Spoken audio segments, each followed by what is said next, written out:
I was scrolling the other day and went back to a motivational video. It was one of my favourite motivational videos from years ago. You probably know the kind I mean. You've probably even watched them yourselves. The ones with the big music, the voiceover, edits that line up perfectly with the beat. Clips of people running, lifting, crying and winning. One of those ones. I hit play for a bit.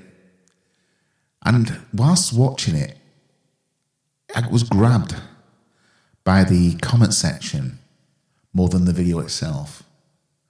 So I stopped watching the video and started scrolling down the comment section, line after line. And what struck me wasn't the praise. There was some praise in there, but it wasn't what grabbed my attention. It was how many people were still there years later.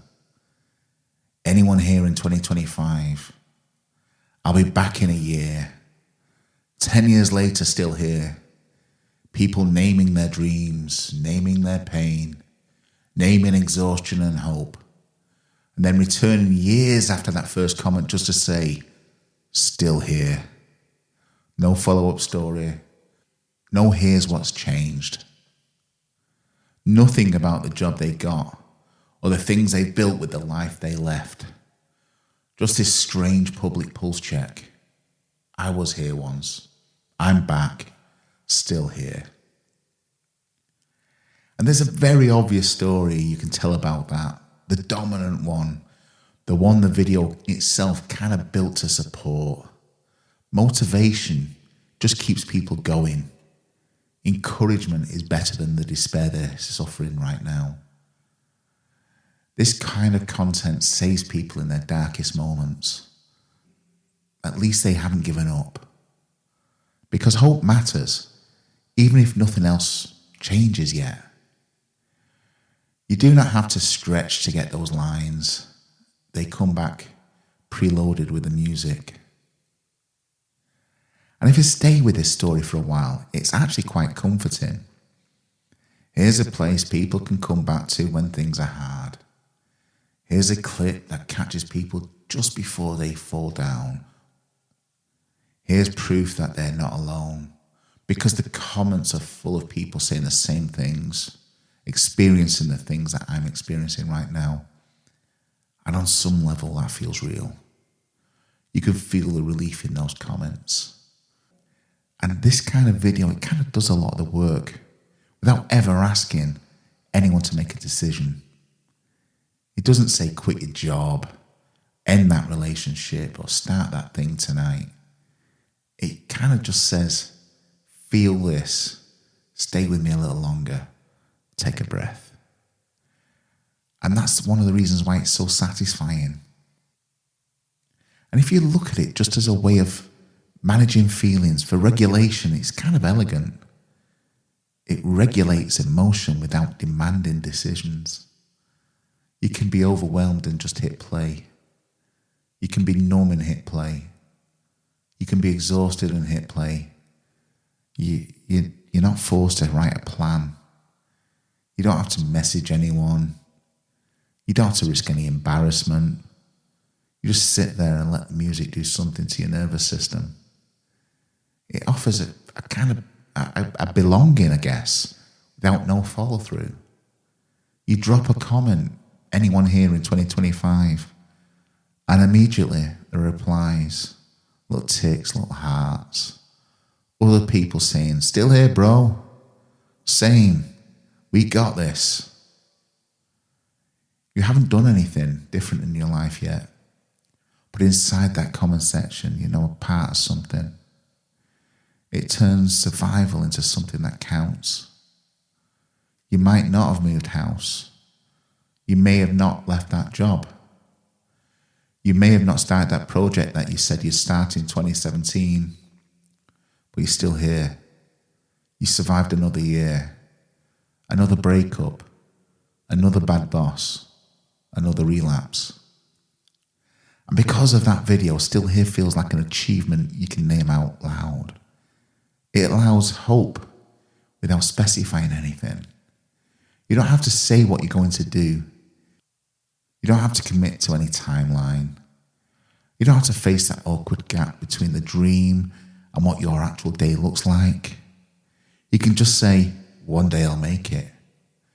One day this will all be worth it.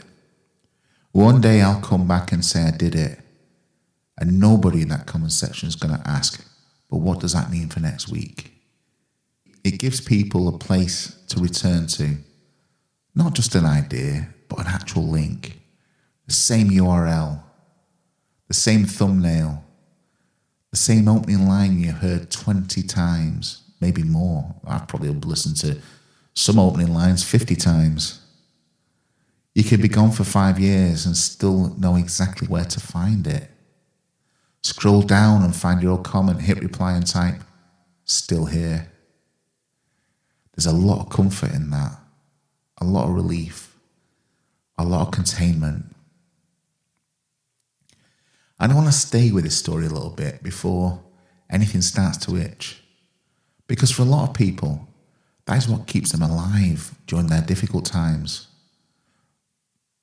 But when I stay with these comments a little longer, something starts to rub. I keep coming back to this question. What does it mean to come back after 5 or 10 years and still say, still here?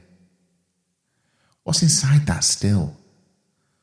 Sometimes it sounds like resilience, I guess. Sometimes it sounds like they're a little stuck. And sometimes it sounds like a little bit of both at once. And I can't tell from where I am which one it is. I don't get to know. Is this content helping people move? Or is it helping them wait? And I don't mean wait as in rest, take a breath before the next step.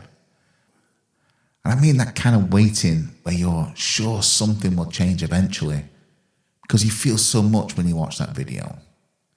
But then the months pass, years pass, and the only thing that actually happens is that you come back to the same link and say, still here. I notice how easy it is for encouragement to replace your own agency. If I can get just enough people to say, you got this, proud of you, don't give up, I can feel for a few minutes like I did something hard. Even if my environment is exactly the same, my habits are the same, my relationships are the same, my calendar's the same. It's like, I guess it's like spraying that feeling of I'm on my way onto a life that hasn't actually moved. And then there's that kind of weird power of public declaration. Next year I'll be back and I'll have my own business. By 2020 I'll be out of this job. In 5 years I'll come back to this comment and tell you how I did. Those sentences, they feel powerful in that moment. You hit enter, people like it, it gets a few replies. You feel seen. You feel almost accountable. But nothing in your diary changed yet. You haven't cancelled anything. You haven't booked anything. You haven't told anyone in your actual life. The comment feels like a step. And it is something. It's a real emotional risk to say a dream out loud, even to strangers. But I'm left wondering, what kind of pain is being soothed here? And what kind might be quietly postponed, I guess? There's that raw pain of no one sees me, no one believes in me. I don't know if I can do this. That pain definitely gets soothed by these videos and these threads. But then there's a different pain. The pain of, if I do something, I might fail.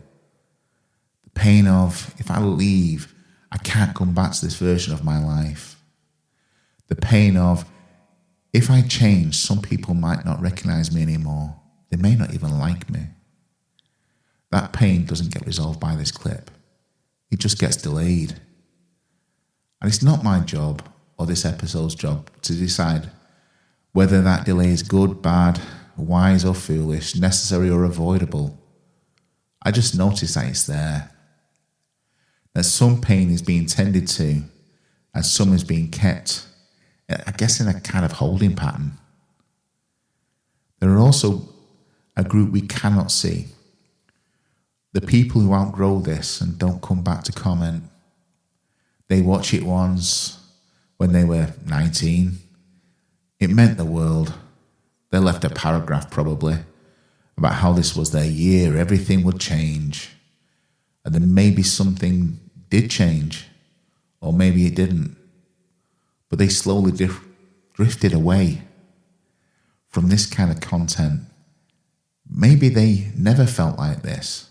One of those comments people again.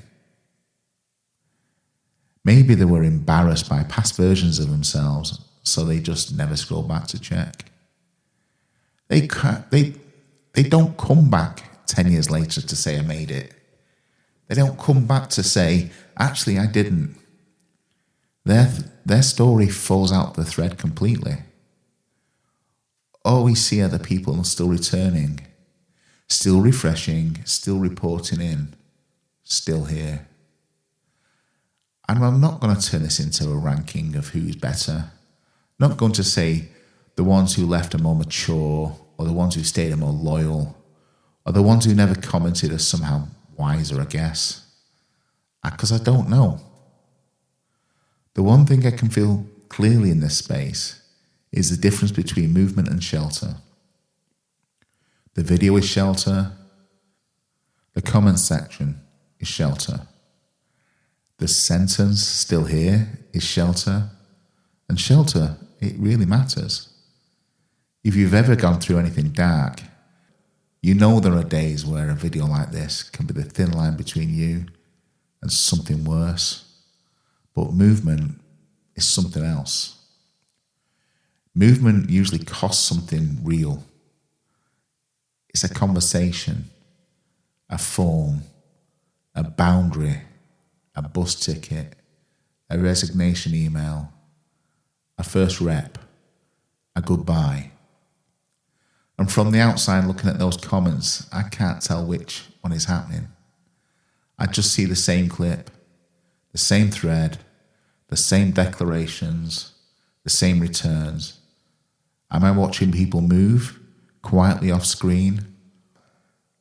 Or am I mostly watching people to find a place to feel like they're on the move while remaining in roughly the same life? Coming back every year to say, still here. I'm not going to decide which one it is. I'm not going to say what anyone should do instead. I'm not going to build a neat framework for healthy and unhealthy motivation. I just want to let the difference sit there. Movement and shelter. And then for myself, maybe for you, leave one question hanging. Am I moving, or am I just still here?